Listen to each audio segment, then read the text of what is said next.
Marks Engels Lenin Stalin மாவோ உடைய தத்துவத்தை வந்து ஏற்றுக்கொள்வது.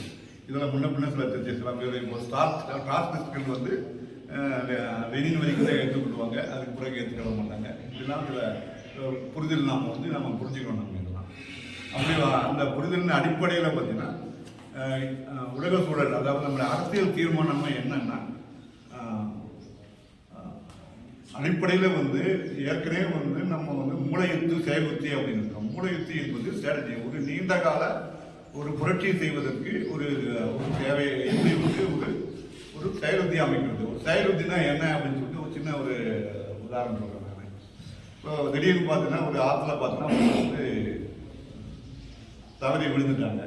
தவறி விழுந்தவொடனே ஐயோ உயிர் போதுன்னு சொல்லிட்டு கத்திக்கிட்டே கிடக்குறாங்க. எல்லாம் அங்கே இருக்கிற எல்லாரும் மக்கள்லாம் சேர்ந்து ஒவ்வொன்று கத்திக்கிட்டே கிடக்குறாங்க. காப்பாற்றுன்னு சொல்லிட்டு எல்லாம் கத்துறாங்க.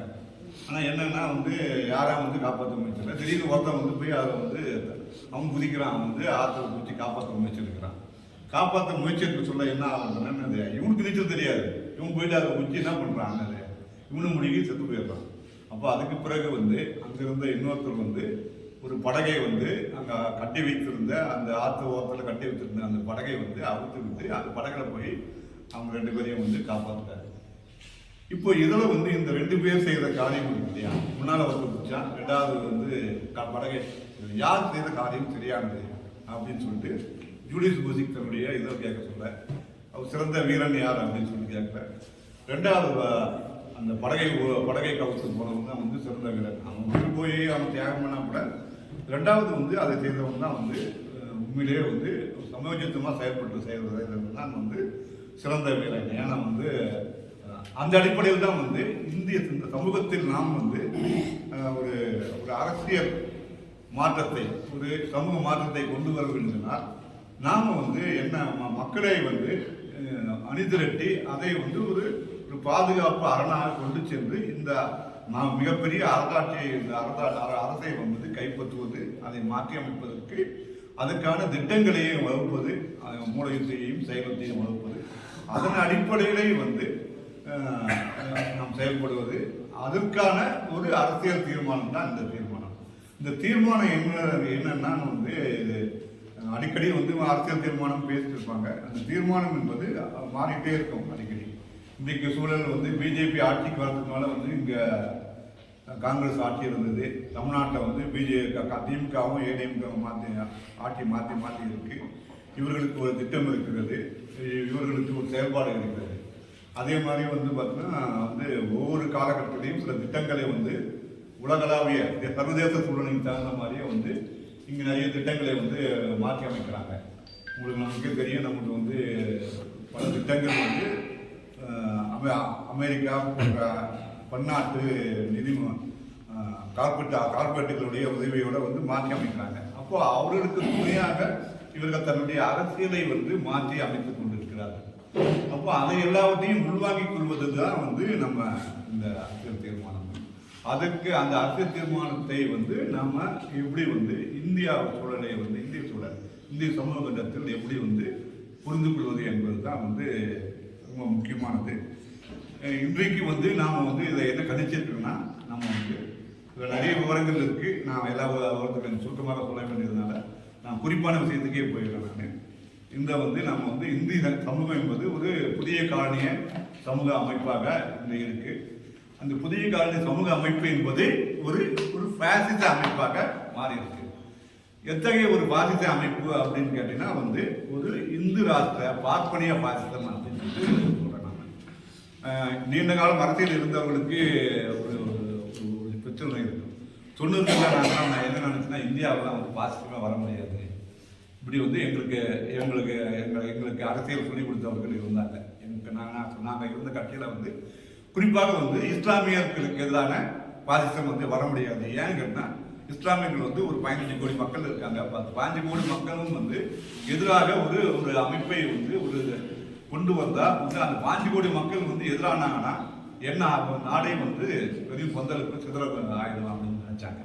ஆனால் அதெல்லாம் வந்து காலத்தில் வந்து 2000 வந்து தூளாயிடுச்சு. 2000 வந்து மிகப்பெரிய குஜராத் கலவரம் நடந்த பிறகு, மிகப்பெரிய 2002 வந்து மிகப்பெரிய கலவரம் நடந்த பிறகு இங்கே படிப்படியாக இஸ்லாமியர்களுக்கு எதிராக ஒரு ஒரு பெரும்பான்மை மக்களை வந்து ஓட்டு வங்கிகளாக பயன்படுத்துவதை வந்து ரொம்ப மிக அழகாக திட்டமிட்டு வந்து செய்திருக்காங்க.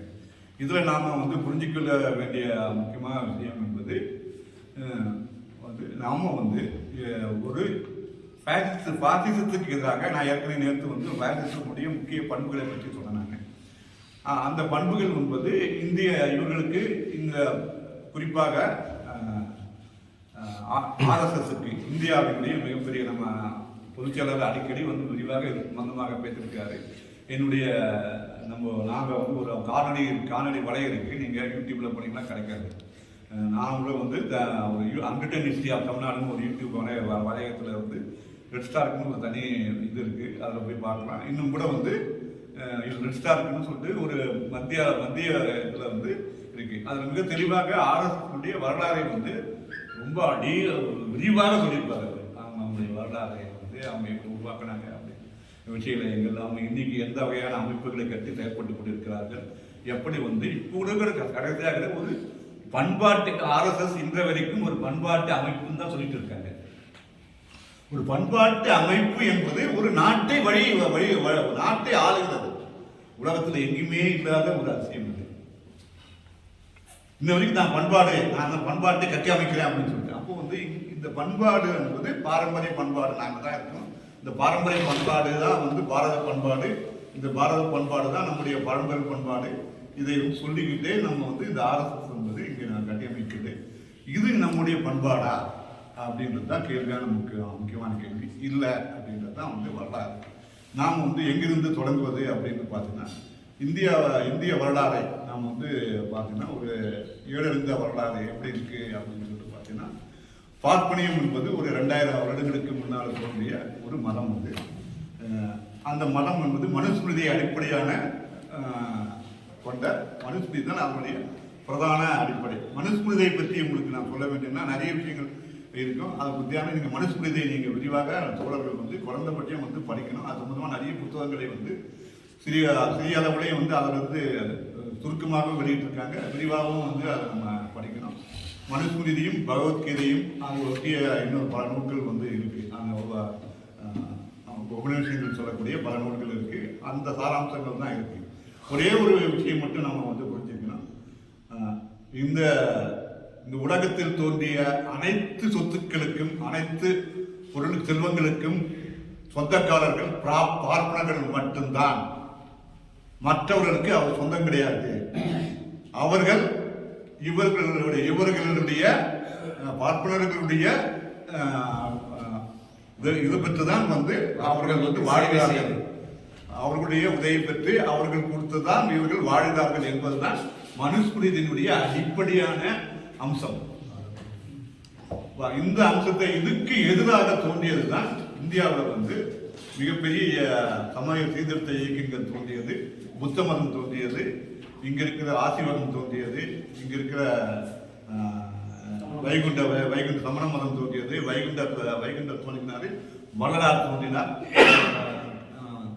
கவி காளிதாசர் தோன்றினார். இன்னும் ஏராளமான இந்த புத்த மத இந்த வைதீக மதத்துக்கு எதிராக வந்து தோன்றியதுதான் இங்க. அப்போ அவங்க வரலாற்றை வந்து 2 வகையான பிரிவுகள் இருக்கு. நம்ம புரிஞ்சிக்க வேண்டிய விஷயம் என்பது வந்து வைதீக மரபு ஒன்று இருக்கு, 2வது ஆவைதிக மரபுன்னு 2 இருக்கு.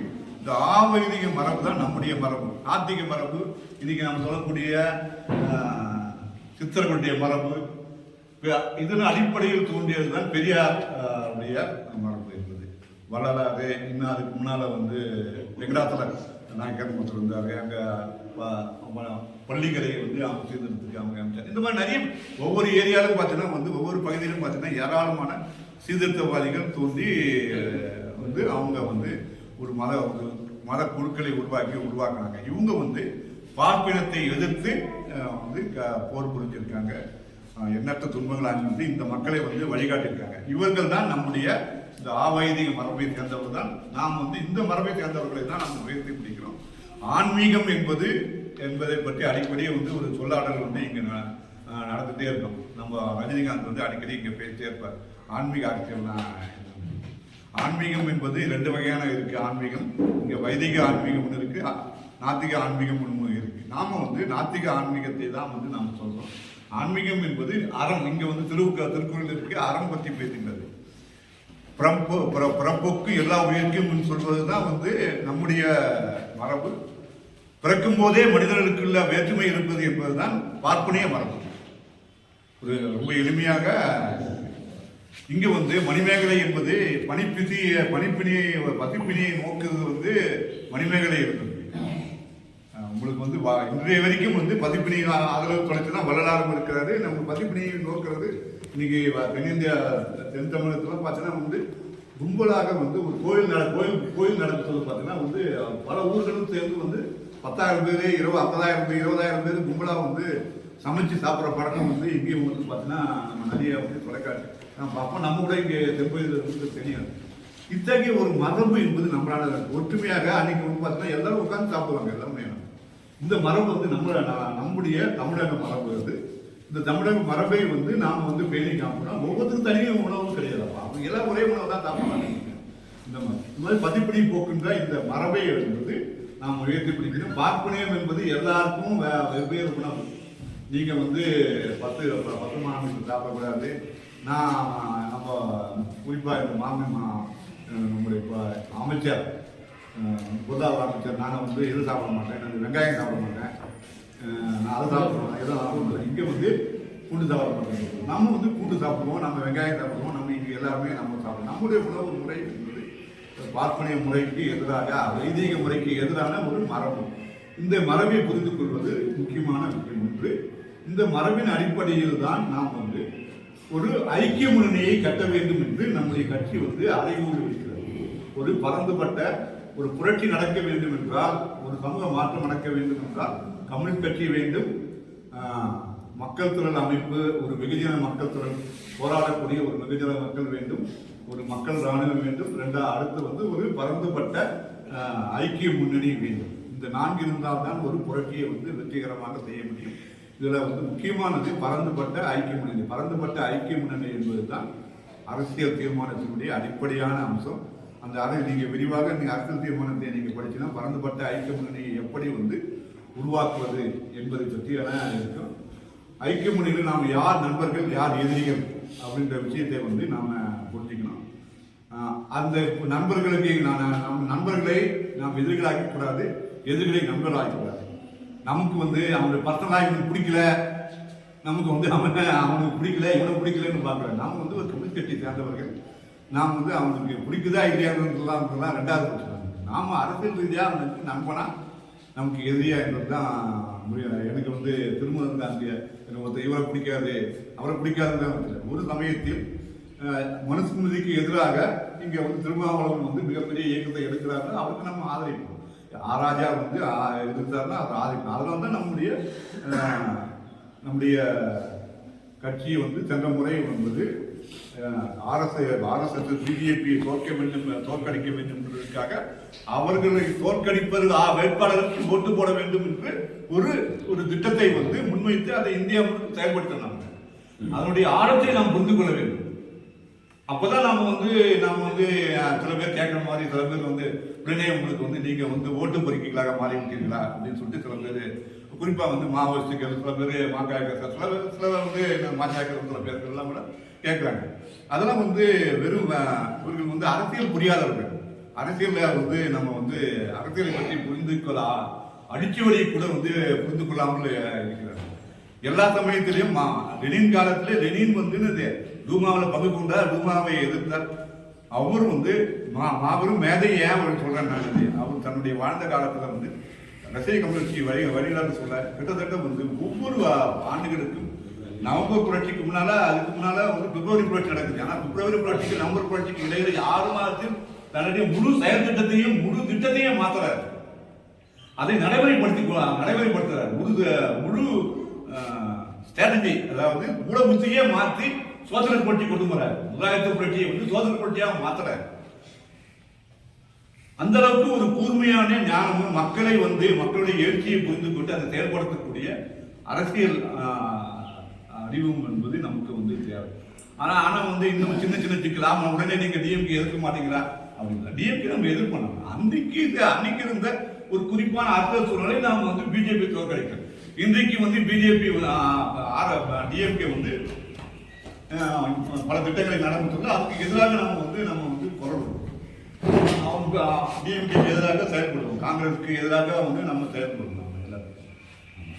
அப்போ நாம வந்து நம்முடைய பரந்துபட்ட ஐக்கிய முன்னணி என்றால் என்ன அப்படின்ற பற்றிய வந்து அறிவை நம்ம வந்து நம்முடைய இதில் தெளிவாக வந்து சொல்லியிருக்காங்க தோழர்கள். வந்து அந்த ஐக்கிய முன்னணி பற்றியான நாம கூட ஏற்கனவே ஐக்கிய முன்னணி பற்றி நம்ம வந்து நம்ம 2 ஐக்கிய முன்னணி பாசிட்டிவ் ஐக்கிய முன்னணி சொல்லிட்டு மக்கள் ஐக்கிய முன்னணி சொல்லிட்டு ஒரு பல்வேறு இடதுசாரி அமைப்புகள் வெள்ளி அமைப்புகள் சேர்ந்து ஒரு ஐக்கிய முன்னணியை வந்து உருவாக்கணும். 28 அமைப்புகள்.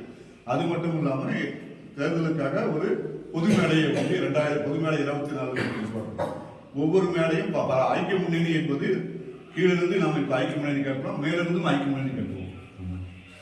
ஐக்கிய முன்னணி என்பது நம்ம கட்சிகளாக பார்த்தோன்னா மேலிருந்து நமக்கு சக்திக்கு ஏற்றவாறு மேலிருந்து பல கட்சிகளோடு இருந்து நம்ம வந்து ஐக்கிய முன்னணியை வந்து கட்டுவதற்கான முயற்சி இருக்கும். கீழிருந்தும் நாம் வந்து ஐக்கிய ஒவ்வொரு ஊர்ல ஒரு மன்றம் இருக்கு. அந்த மன்றம் என்பது ஆர்எஸ்எஸ்க்கு எதிராக இருக்கிறது, பிஜேபி எதிராக இருக்குன்னா அதையும் வந்து நம்ம வந்து நம்முடைய ஒரு ஊர்ல வந்து வேலை செய்ய சொல்ல, ஒரு கிராமத்துல வேலை செய்யல, ஒரு ஏரியாவில் வேலை செய்ய சொல்ல அந்த அமைப்பையும் நம்ம வந்து உள்ளுக்குள்ள நம்ம கொண்டு வந்துடணும். அதுக்கான செயலுத்தியை நாம் வந்து அரசியலை நாம் வந்து பெற்றுக்கொள்ள வேண்டும். அப்படி பெற்றுக்கொண்டால் தான் நம்ம வந்து நம்முடைய அரசியல் தீர்மானத்துக்கு நம்ம வந்து அரசியல் தீர்மானத்தை நாம் வந்து கம்யூனிஸ்ட் கட்சியினுடைய சிறந்த செயல் வீரர்களாக இருக்க முடியும். அப்படி சிறந்த செயல் வீரர்களாக இருக்க வேண்டும் என்றால் நாம் வந்து ஒவ்வொருவரும் வந்து இந்த ஆவணத்தை படிக்க வேண்டும். அதனால வந்து நம்ம வந்து குறிப்பாக நம்முடைய நான் திருப்பி அறிவு சொல்ல வேண்டிய விஷயம் என்றால் ஒவ்வொரு வரலாற்று பொருள்முதல்வாதம் இயக்கியல்வாதம் என்றால் மார்க்ஸ் வந்து முதலில் மார்க்ஸ் வந்து முதலில் எதை விமர்சித்தார்கள் அவங்க நாட்டில் தோன்றிய கிறிஸ்துவ மதத்தை தான் கடுமையாக விமர்சித்தார். அவருடைய முதல் இதுவே தீர்த்து அதை எதிர்த்துதான் வந்து தத்துவார்த்த ரீதியாக அதை வந்து எதிர்த்தார். இது எப்படி வந்து மக்களுக்கு எதிரான தத்துவமாக இருக்கிறது அப்படின்னு தான் விவரித்தார். அதே மாதிரி சீனாவில் கன்ஃபியூஷன் தத்துவத்தை எதிர்த்து தான் மாவோ வந்து எழுதினார்கள். இன்னும் பல ஸ்ட்ராட்டஜி ஒவ்வொரு ஊர்லேயும் வந்து இந்த ஸ்ட்ராட்டஜி. நம்ம ஊரில் வந்து பார்ப்பனைய மதம் என்பது இங்கே வந்து மிக கொடூரமான மதம். அது மற்ற மதத்தை விட இந்த பார்ப்பனைய மதம் என்பது வந்து சாதி ரீதியாக, வர்ண ரீதியாக, மொழி ரீதியாக இன்னும் பல வகைகளே வந்து மனிதர்களை வந்து அதுவும் குறிப்பாக உலகத்தில் எங்கேயுமே இல்லாத வந்து பெண்களை வந்து சப்ஹியூமன் சொல்லக்கூடியது. அதாவது மனிதர்களே கிடையாது, அவங்க மனிதனுக்கு கீழானவர்கள் சொல்லிட்டு ஒரு சமூகத்தினுடைய பாதி பேரை வந்து சப்ஹியூமன், அதாவது மனிதர்கள் அற்றவர்கள் அப்படின்னு சொல்லக்கூடிய அவர்களே பேசுகிறார்கள். நீங்க பார்ப்பனை பெண்கள் வந்து பார்த்தீங்கன்னா அதை வந்து புரிந்து கொள்ளாமல் இல்லாட்டி ஏதோ அது ஒரு சௌகரியமா இருக்கு. ஏன்னா அவங்க வந்து மேல்மட்டத்தில் இருக்கலாம் சௌகரியமா இருக்கா, அதை உள்வாங்காம பேசுறதுன்றது நடந்து கொண்டிருக்கிறது. இப்போ இந்த சூழல்ல வந்து நாம் வந்து நம்முடைய வரலாற்றை புரிந்து கொண்டும் அந்த வரலாற்றின் அடிப்படையில வந்து அந்த ஐக்கிய முன்னணி இன்றைக்கு அரசியல் என்ன இருக்கிறது, அந்த அரசியல்ல வந்து ஐக்கிய முன்னணி எப்படி இருக்கிறது நாம் வந்து புரிஞ்சுக்கணும்னு சொல்லிட்டு இந்த தேசிய சூழல் வந்து நமக்கு வந்து விளக்குது, அரசியல் தீர்மானம் வந்து விளக்குது என்று சுருக்கமாக நான் வந்து கூறிக்கொண்டு